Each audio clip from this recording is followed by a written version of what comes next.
The Forestry Division, we are striving to mitigate against coastal degradation. Trees contribute to soil stability, clean air, and pure water. Building a climate resilient country requires the contribution of every Dominican. Give back to nature. Plant a tree for your future. That will be 78.50. What? All that money for two little things? And an additional 50 cents if you want a plastic bag. All you get enough of my money already. I worked with my reusable bag. It's stronger and all I need is one. Or you shouldn't even be giving plastic bags. Or you're not hearing all the announcements from Ministry of Environment then. For the little bit of time we use a plastic bag, it takes thousands of years to decompose. That's not good for the environment. And another thing. Wait, Papa. Next, please. My lady, she writes, plastic clogs drains and cause flooding. Animals on land and water can also be killed by plastic pollution. Opt out of using plastic bags when possible or use reusable shopping bags for carrying groceries and other items. Remember, our environment, our responsibility.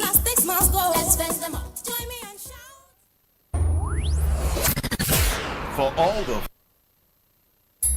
Dominic, c'est un pays qui belle, qui naturel. Dominic, c'est pays nous. Mais qui ça ou ka fait pour aider Dominic? Nous ne pour protéger forêt nous, l'eau nous, environnement nous et même santé nous. Quand ça change, là où ka aller faire commission, mener un sac, empêcher pollution plastique. Plus plastique, ça fait environnement nous l'aide, boucher dalle nous, et ça tue bête nous et poisson qui englobe nous. Changer aussi, qui nous n'est pour chaîne là tout nous net. Pas ni jeter zodis n'importe côté, pas garder pour excuse, pas faire compte doum doum, servi en boîte zodis. Écoutez bien, ou ça même un des beltes Dominique, ou ça planter fleurs pour chimère communauté, planter pe bois qui ça un des menées forêt à vivre, et pour protéger nous, et puis fruits pour manger. fun and serious Good morning to listeners of DBS Radio.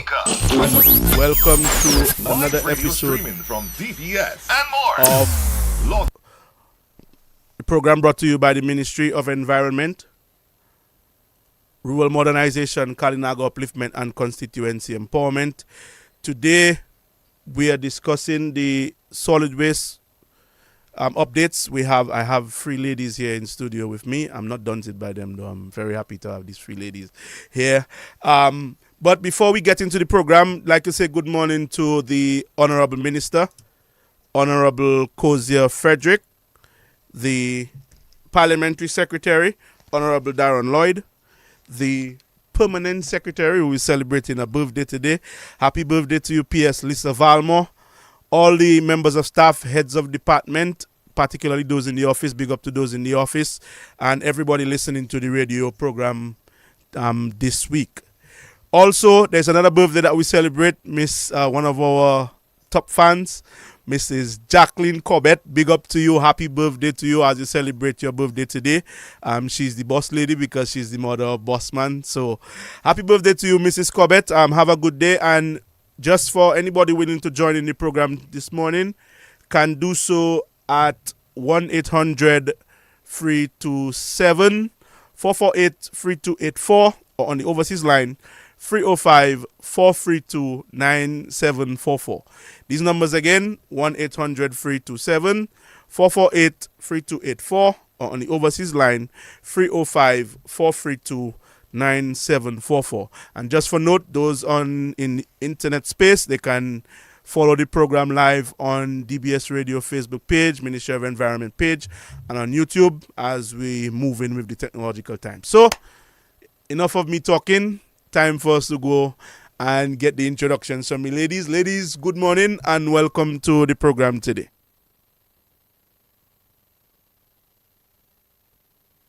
Good morning, everyone. Good morning, listeners. Good morning, Mr. Sebastian. Thanks for having us on your show this morning. I am Cara Wilson. I am the acting landfill manager with the corporation. So I will be providing the updates through the sanitary landfill this morning. Good morning, everyone. My name is Anne-Marie John Baptiste, and I'm the collection supervisor at DSWMC. And I will be giving you an update as to garbage collection and where we are at right now. Good morning to the listening public. Welcome to the program. I am Shamara Daisy, and I am the recycle waste officer with the corporation. So I'll be talking all things recycle. Right. Not often you have free ladies when we're talking about waste management and so on. But good to have you ladies. I think Kara and Mary, it's your first time, so welcome. With us, Shamara is accustomed to what is going on here. So we're getting straight into it. As we said, we talking about waste management on island, and just before we go into it, before the program ends, you'll hear about an exciting initiative that we will roll out in the upcoming weeks, and we'll speak a little bit about that and then basically fully launch it next week. My first question, though, to the landfill manager, because I'm sure it's something that persons would be interested in terms of the recovery after the fire at the landfill. If you can provide us an update with that, because those of us who follow the sports and so on, and even from some of the residents of Stock Farm, there have been interruptions with football at the technical center, and even residents complaining about smoke emanating from the landfill. So if you can give us an update from that, we'll be very happy for that. Okay, so in terms of the sanitary landfill post the fire that occurred, it started on the 30th of June this year, and our flames and all will extinguish within 1 week. However, what we have is a persistent underground fire, because how we dealt with the fire was through covering with material and trying to suffocate it by smothering it with water. So we did a lot of cover and saturation. So there is still material burning underground, and from time to time, especially after rainfall, we will have some fumes emanating from the area. We have not had any live flames for months now. However, like I said, the fire is there's still fire underground, or material burning underground. So whenever some of the material disseminates, then you have disintegrates, then you have a cave in, and that cave in causes cracks, and through those cracks we have fumes coming from the area. We are very sympathetic to the plight of the people who live in the area, and also the sports enthusiasts and the athletes whose activities have been affected by the aftermath of the fire. However, we try our best to manage whatever comes from the area in terms of fumes, and we do our best by smothering those areas. That's the best that we can do. The fire was an unfortunate accident, and we know that the people were affected very significantly by the fire. Again, like we have done in the past, we sympathize and apologize, but it was no fault of anybody's. We want to reiterate that we do not do incineration or burning of any landfill material, so that was not a fire that was set by the corporation. Investigations are still ongoing as to the cause of the fire, but that is what happened. So that is post-fire. Now, because of the fire, we have had to restructure our operations down at the landfill somewhat. So for the past few months, we have not been able to receive any tire waste, because we have to allocate a new area for the disposal of tires. And for a while, until October 1st, we were not taking any metal waste. So we started taking metal waste again on the 1st of October, and there have been some changes with how we receive the materials. So what we have done is we have reassigned the disposal areas. So where we had tires originally, that area has been blanketed, and we are going to now put the derelict vehicles in that area. And in the main metal area, where all forms of metal waste used to go, we are going to divide that area into different sections, so that we can have our white goods, our loose and light metals, and zinc waste, which is galvanized. We're going to have them in different areas or sections in the metal area. So that is what we have been doing in the interim.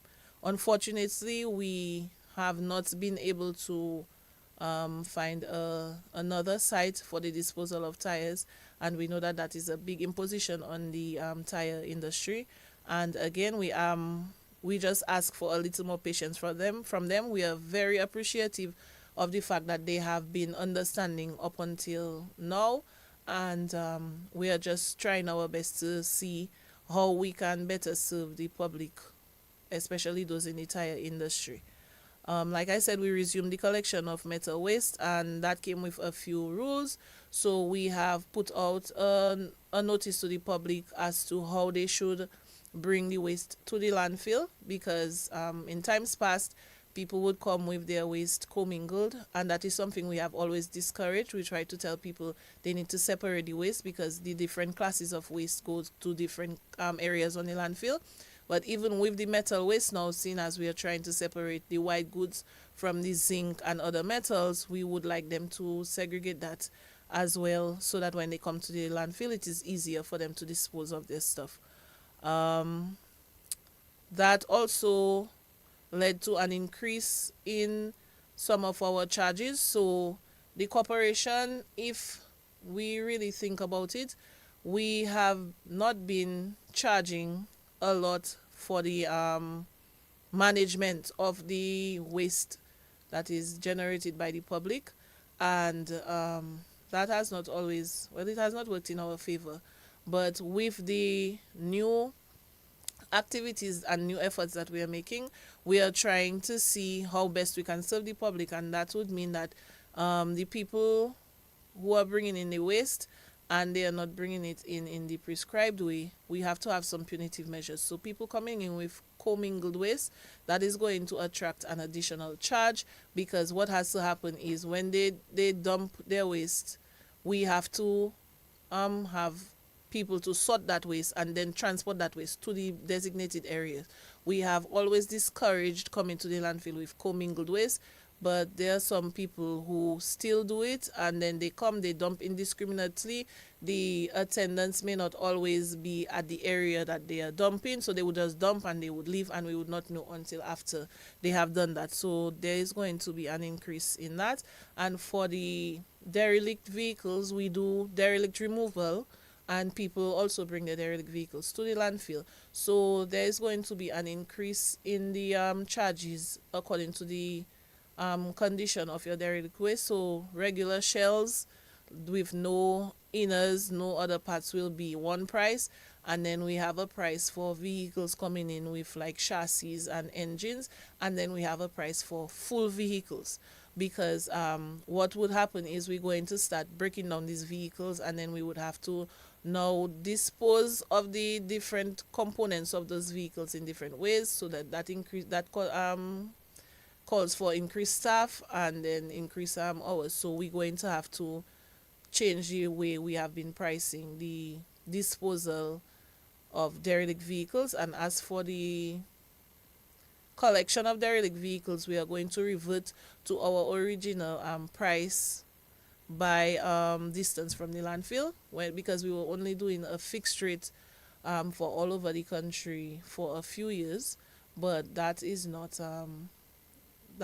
feasible for us. So we are going to revert to the original price by your distance from the landfill.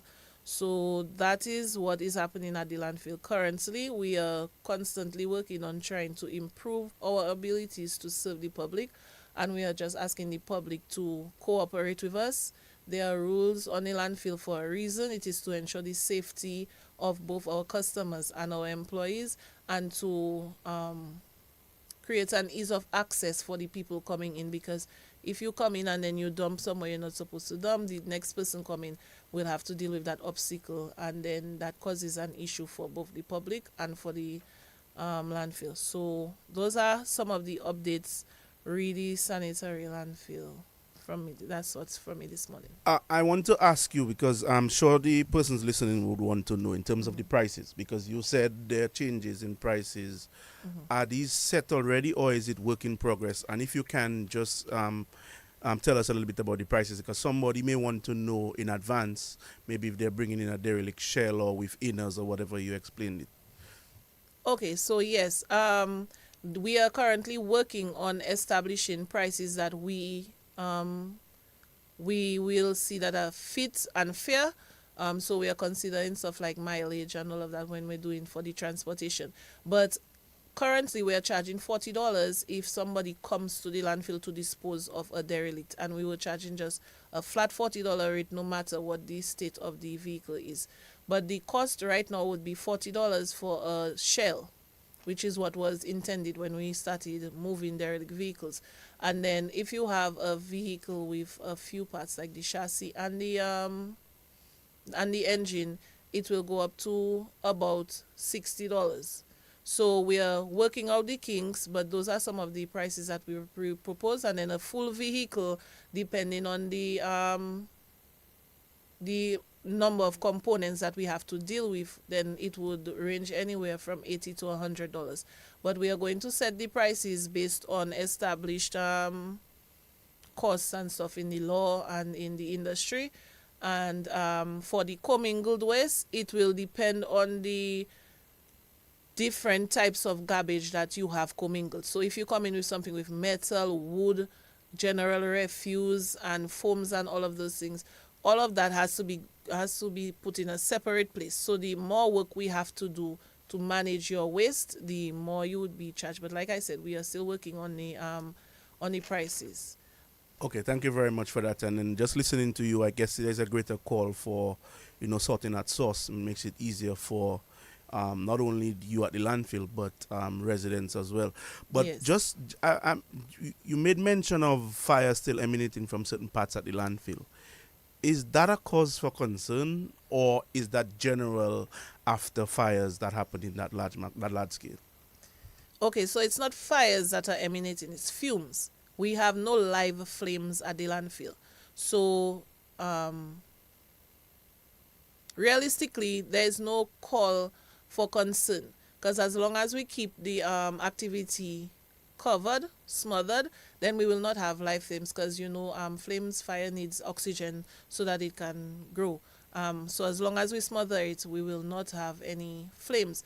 But the fumes occur because when we have the disintegration of the material below the surface, when we have cave-ins of the material that is covering it, then cracks form in the cover material, and then the fumes just come out. But it's never really like large plumes of smoke or anything like that, because when it's coming up, it's going to be steam and the small amounts of smoke, so it looks you can see it, so it's visible.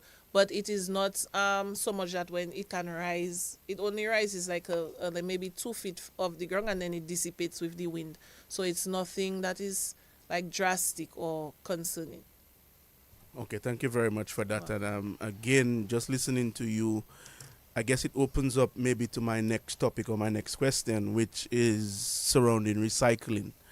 And I mean, we have the recycling officer here.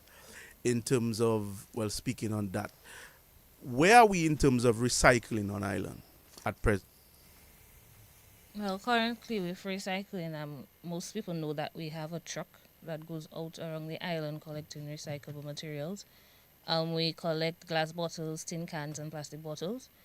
And a great improvement is still needed to engage the general public in sorting at source, because a lot of people now, they throw everything into one big bin and they leave it out for the garbage truck to collect.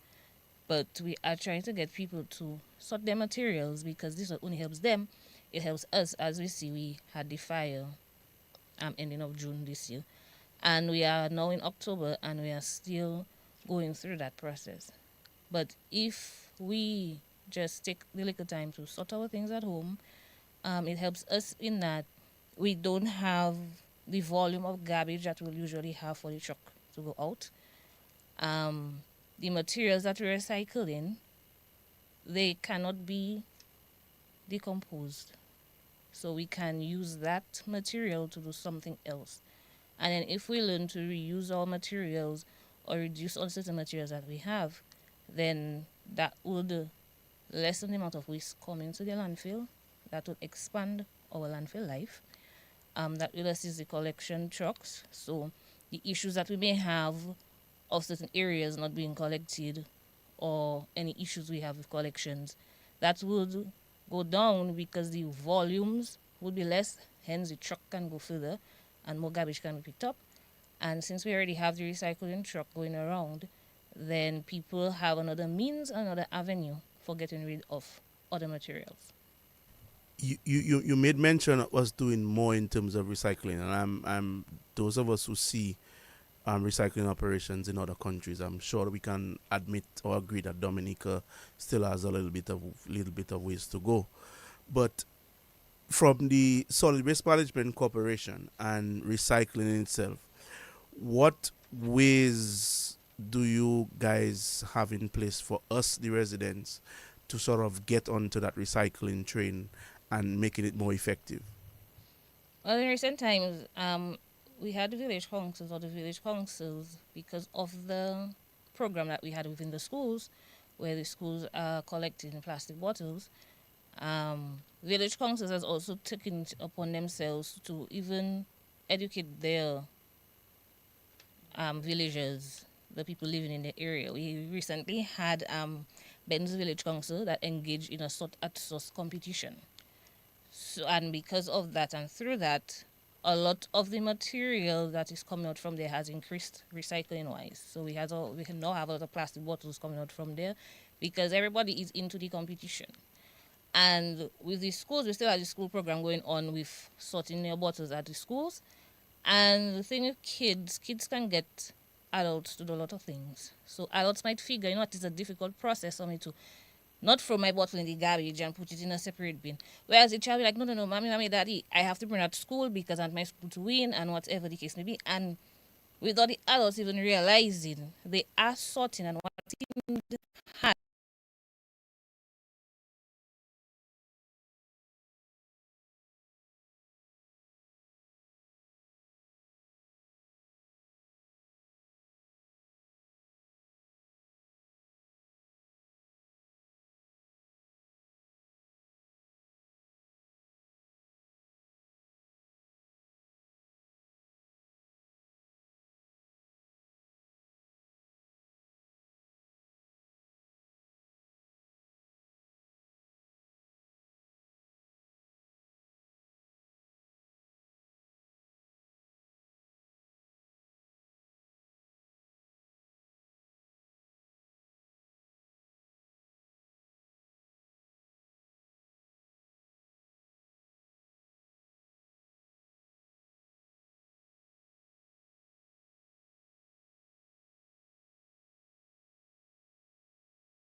Easy for your kitchen, you rinse it out, just make sure it doesn't have any residue in it.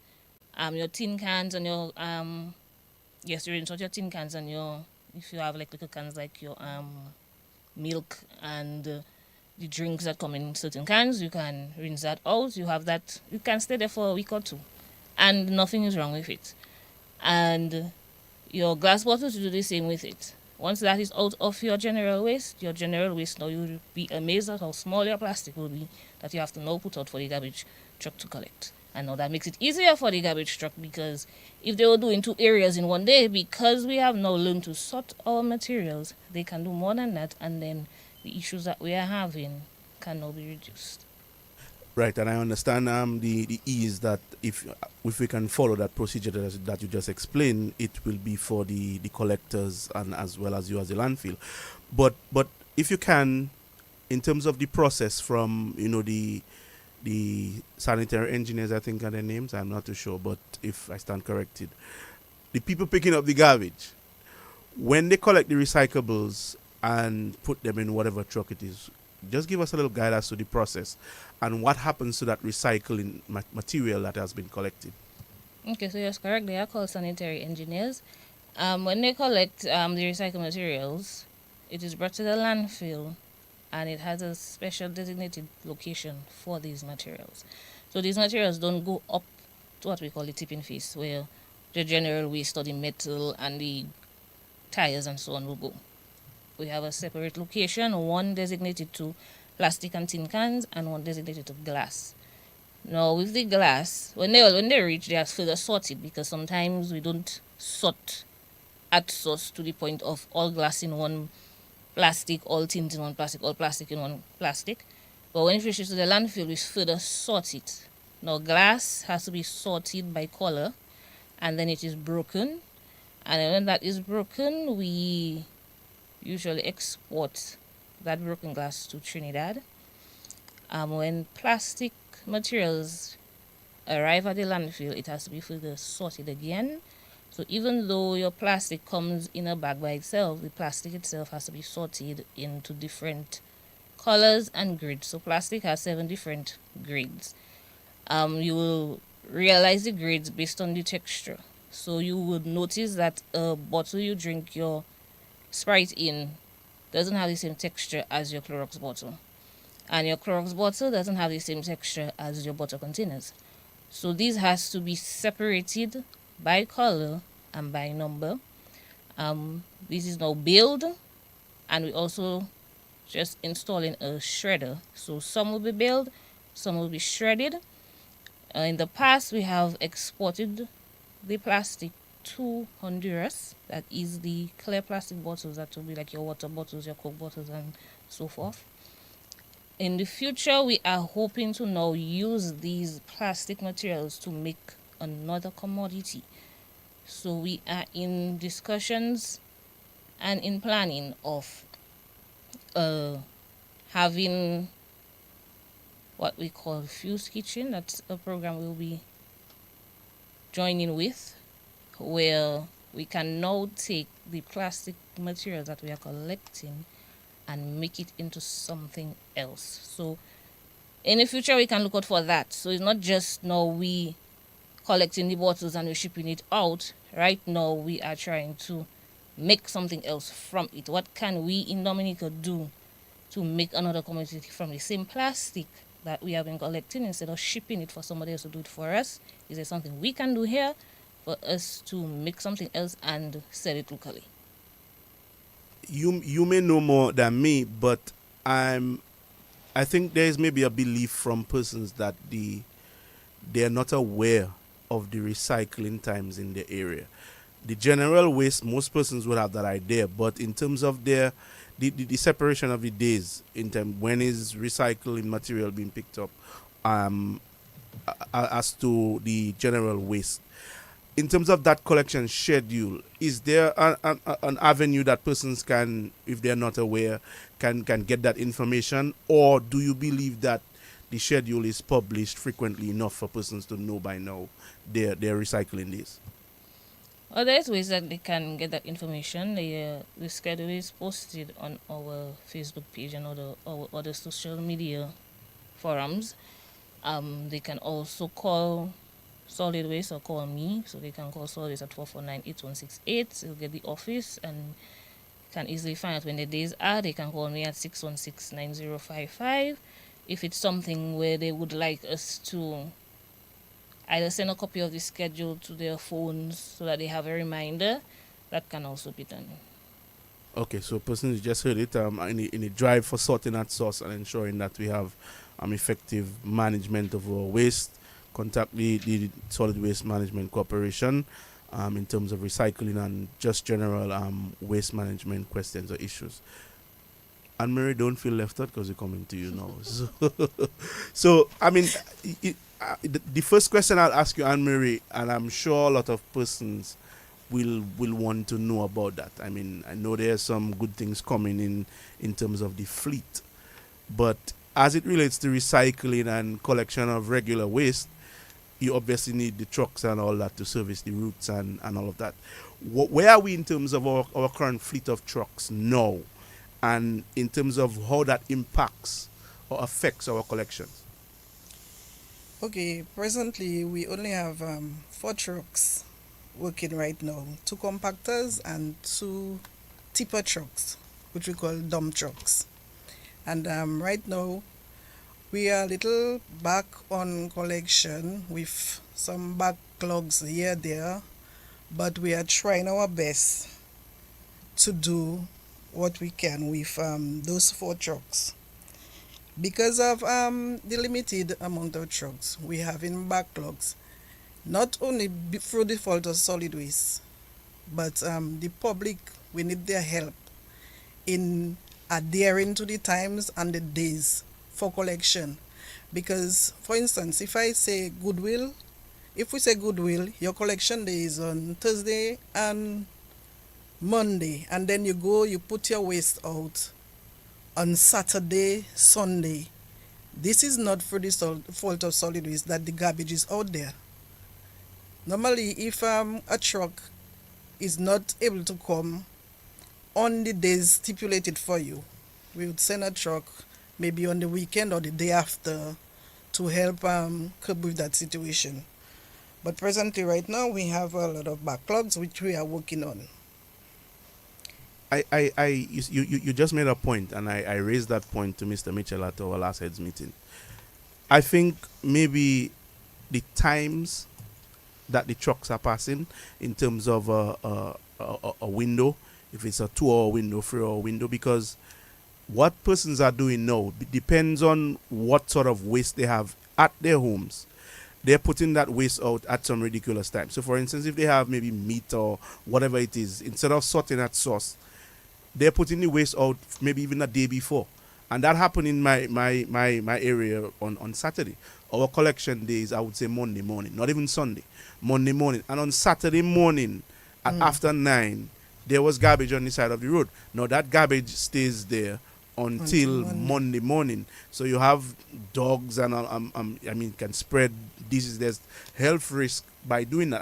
I think I've been seeing that a lot of areas. I think maybe in adding to the days, I think maybe it should be time specific. And I raised that to Mr. Mitchell because I think persons are abusing the system in that maybe based on what they have at home, maybe they'll decide, okay, well, tomorrow I'm going to put it out today because it's stinking at my home, and then they'll pick it up tomorrow. I don't know if you guys are experiencing that, but I saw that in my area. Yeah, we are. Okay, with the days, they are given times. Now, the trucks may not be on time all the time, but if you put it out on the days and within the time space we give you, we will not have all those problems. And you mentioned the meat or fish guts or stuff like that. We encourage people to put those things in your freezer before collection. Don't just place it outside. Let's say you say, oh, the dogs will pass or the dogs will eat it. That's uncalled for. That is not right. Put it in your freezer, and the day you know the truck is coming, put them out for collection. Also, you can give those things to your neighbor if they have an animal. They can cook those things for their animals, and then we would not have those things in rubbish, because those things create the stench you get from the garbage. And then when the truck passes, you see people cracking up their nose. Oh, the garbage smelling. But it's what you place in your garbage that is smelling, and not the garbage that is smelling. So we encourage you to save those things in your freezer, and a day and time for the day the truck is coming, you will put it out. Let's say we give you a time, Goodwill, 11 o'clock Sunday night. From 10 o'clock on Sunday evening, Sunday night, you can put out your garbage because the truck will be there. And if it's not there, then we make it a point of duty to go even Monday morning, or if it's Wednesday, Thursday morning, or anytime we are able to. If we are late, we always do. For the benefit of the listeners, as you just said, we have 4 trucks, 2 compactors and 2 tipper trucks. Are there any plans to get any more trucks in the not too distant future? Okay, as mentioned in the 2025-2026 national budget, we are set to receive 4 more trucks this month. We received 2 of them in August, and then we are set to receive 4 more in this month, as a matter of fact. So we really hope to see an improvement in our garbage collection with the additional trucks. Okay, so listeners, you just heard it. There are, I would say, adequate trucks on island to service the routes, but they understand that there will be delays and all of those things as it's a fluid situation. But Anne-Marie, I want to ask you in terms of, when solid waste is late in terms of the collection, we see social media, persons call the radio, and on the other side, you don't hear them when everything is on track, which is typical human. But I mean, we see that. We know that you guys are doing a good job, and I want to encourage you guys to keep on doing so. But in terms of general advice to stakeholders, whether it be domestic, commercial, industrial, because again, and I'm saying it straight out, when we hitting the target when we shoot, some businesses are placing large volumes of waste at residential collection areas. What advice do you have to just general, industrial, domestic, commercial, as it relates to waste management? Okay, for domestic, the domestic stakeholders are the primary garbage waste generated people. So we ask them, as Ms. Daisy so previously said, to sort at source, separate your garbage. This will help lessen the amount of garbage we get on the trucks. As she said, there's a recyclable truck going through, so you should sort your garbage out instead of placing everything in your regular garbage for disposal. The commercial, like you rightly said, we see some businesses putting out garbage where a household garbage collection point is, and this is not right. Because every business in Dominica, by law, is required to pay for garbage collection or to provide a private hauler to dispose of their garbage. Some of them do not want to, so that's why they use the household collection points to do that. Especially in Roseau, when we go to on the collection day, let's say in the evening, you leave work and you're going home. You pass and you see a whole set of boxes all over the place. And these things, they can be broken down instead of just placing it down on the roadside, because that's going to take up a lot of space in the trucks and cause the guys to make more trips. So we encourage the business owners to partner with solid waste and ask us for some solution. We are willing to give advice any way we can. So as a solution as to how to better place out their garbage. I know before, sometime between 2015 and 2016, we had a program where we encourage all the business owners to break down their cardboard boxes, or some of them who can compress them before taking them to the landfill, to do so. They used to do so, but now all that is stopped. Even the business places like offices would ask them to, your paper, put them in a separate container, and then we ourselves would make collection for that. As long as you call us, we would help. With the industrial stakeholders, we ask them to dispose of hazardous waste responsibly and comply with the environmental regulations and invest in waste reduction. Like Ms. Wilson was giving them advice as to what to do when you have industrial waste. Don't just bring everything one time. Separate. Again, we hit on separation. Separate your waste before taking them to the landfill. Because in doing so, we can help each other. We can help reduce the amount of waste coming into the landfill. And we can at least help keep our country cleaner, if I should say. I'm going to ask a question or throw out something. I don't know any one of you can answer. but I'm going to put you guys on the spot a bit because as Anne-Marie just made her points, one of the things I picked up is, those two words, by law. Is enough being done to punish persons who run afoul of these laws? And I say this particularly with what just happened over the weekend in Emsall, whereby now most persons listening or everybody around Dominica would have seen that person just taking a truck and dumping white goods wherever they felt like. Is enough being done by the books of the law to punish these individuals or company? Because you just made mention that the companies either have to pay somebody to take it or they have to pay the corporation to collect it. Do you think enough is being done? Okay, so in terms of whether or not enough is being done, currently, no. We do not feel that enough is being done in terms of punitive measures. That is why we recently installed a compliance officer, and currently he is working on updating the guidelines and the rules in terms of waste management in keeping with the laws set to guide those things. And then we will be we will be presenting them to the public so that the people are aware of what they should and should not do, and they are also aware of the consequences. So the thing about solid waste is largely we have been operating solely as a service entity, meaning the collection of the garbage. But solid waste is also responsible for regulatory measures regarding waste management. So it has come to light that we need to take more of an active role.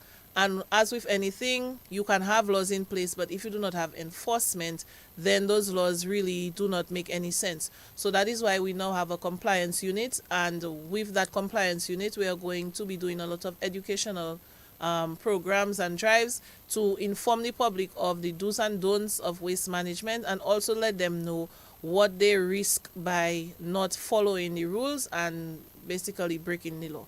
And we also work very closely with the Commander of Dominica Police Force. We always ask for support from them in regards to how to proceed with matters as it pertains to people breaking the laws with waste management.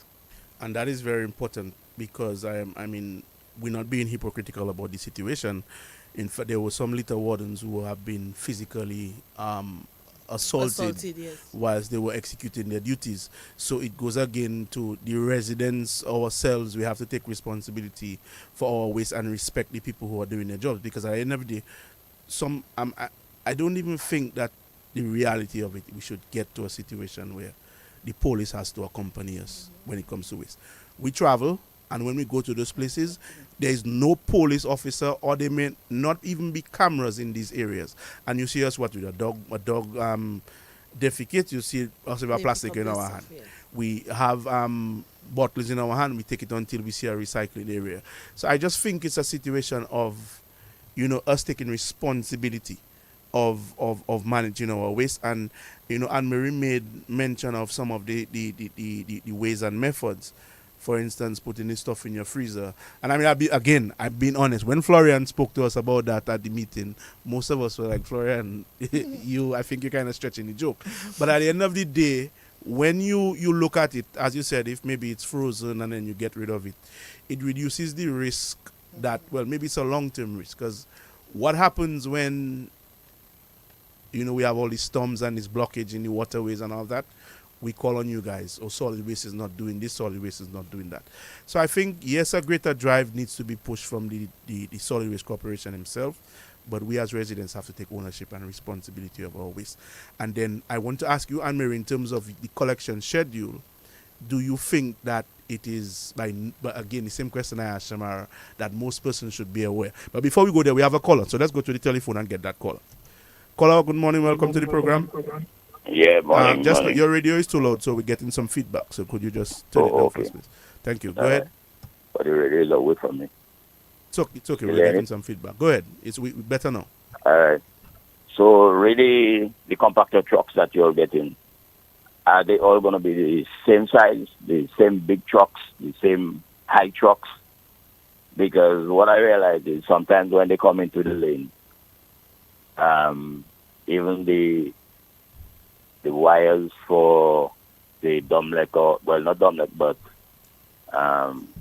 Domlec included. Sometimes you see like the truck going to touch that wire. Okay. They're having to use the tipper trucks to come in there. Okay. So wouldn't it be necessary to buy some of the smaller compactor trucks to assist with that? All right. Well, caller, they'll respond to your question. Thank you very much for calling. Cool. We have another caller. Let's see if we can get that one before we respond. Okay, we lost that caller. All right, so he asked the question, and I think it's a valid question, that the size of the trucks based on the areas. I mean, some of us, we know the answer, but for the general public, if we can just give him the response to that.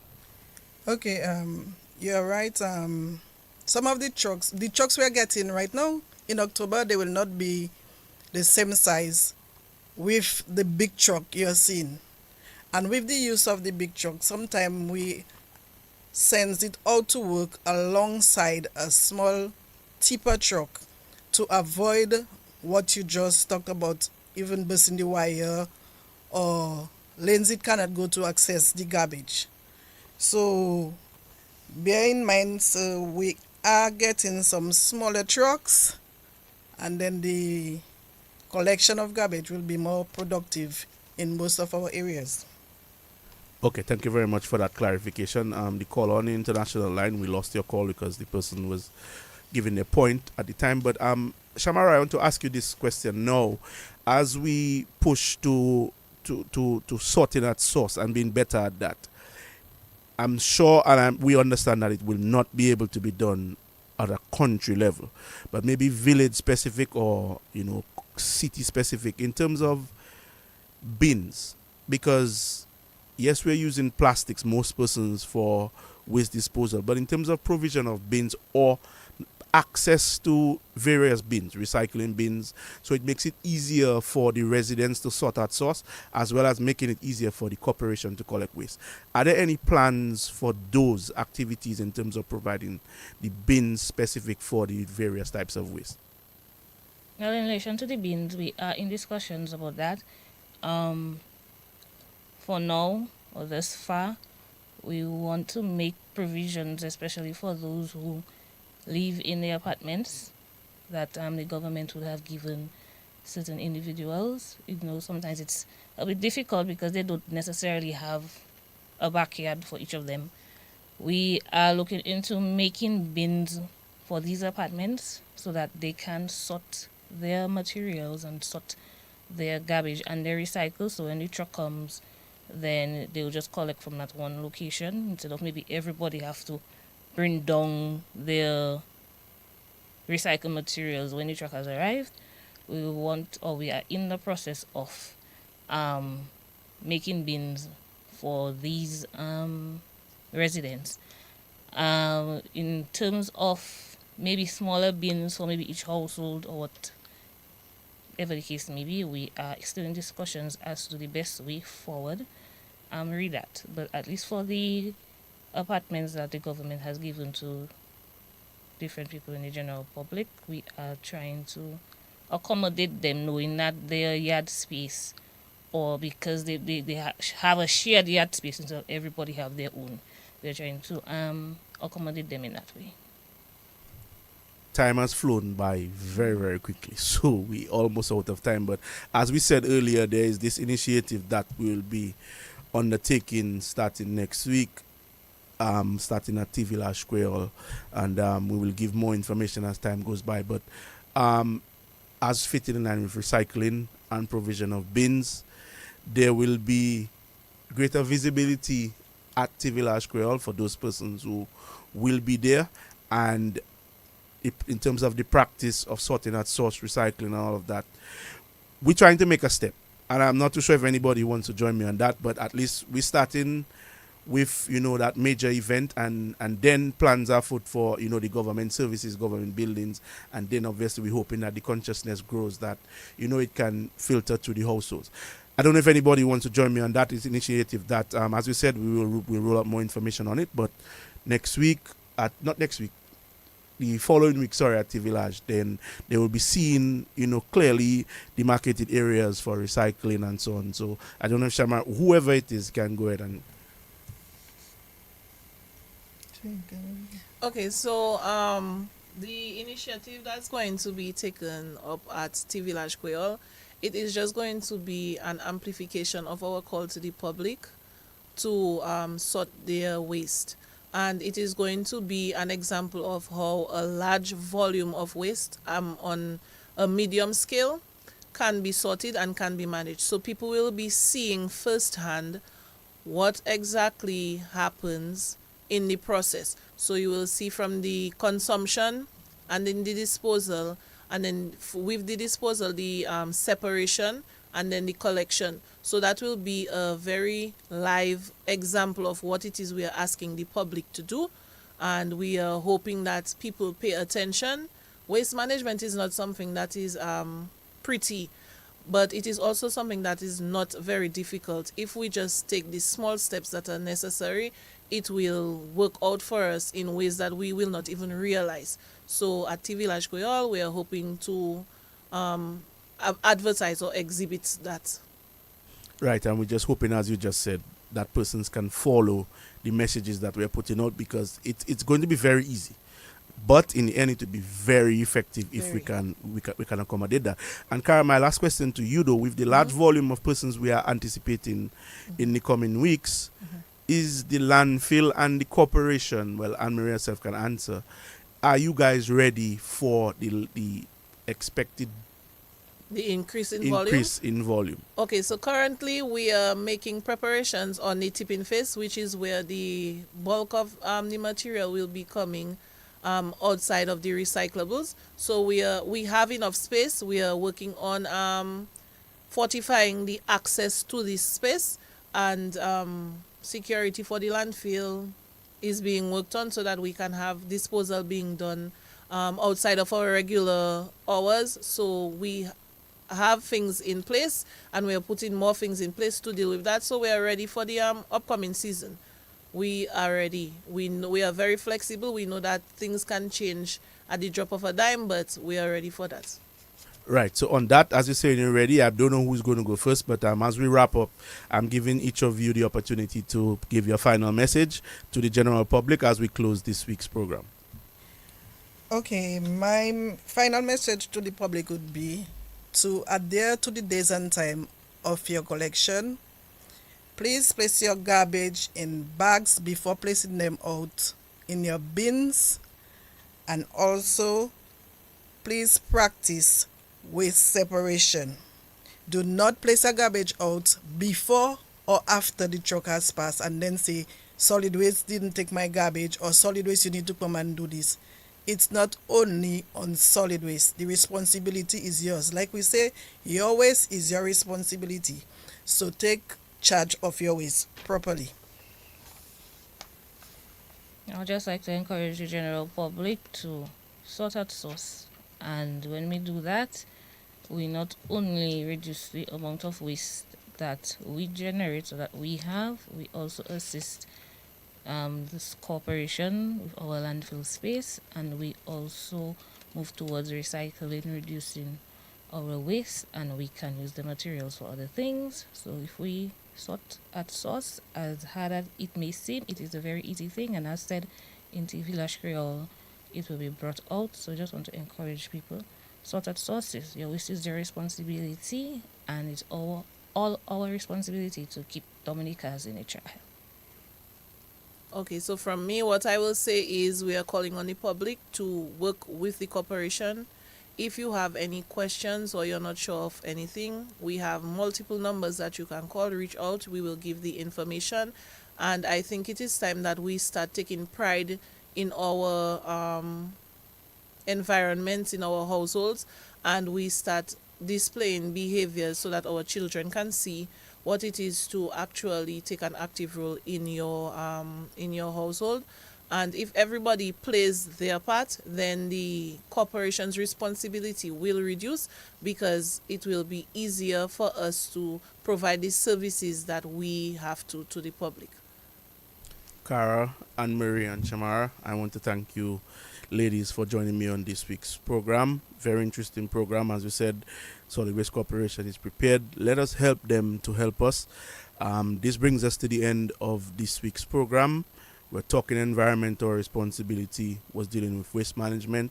God spare, next week we will be dealing with everything T Village Creole. We will have many stakeholders here with us on the program, talking about the small business, the forestry department, solid waste as well. So as we said, next week we'll be speaking a lot more about what is going to happen in terms of waste management at the event and moving forward. The event manager will be here with us, so stay tuned to this program as we move to just give everybody the information that is present. P.S. Mrs. Corbett, happy birthday again. And I am Liam Sebastian, the project officer in the ministry, signing off on this week's program and saying thank you very much to everyone for listening. Stay safe and be good.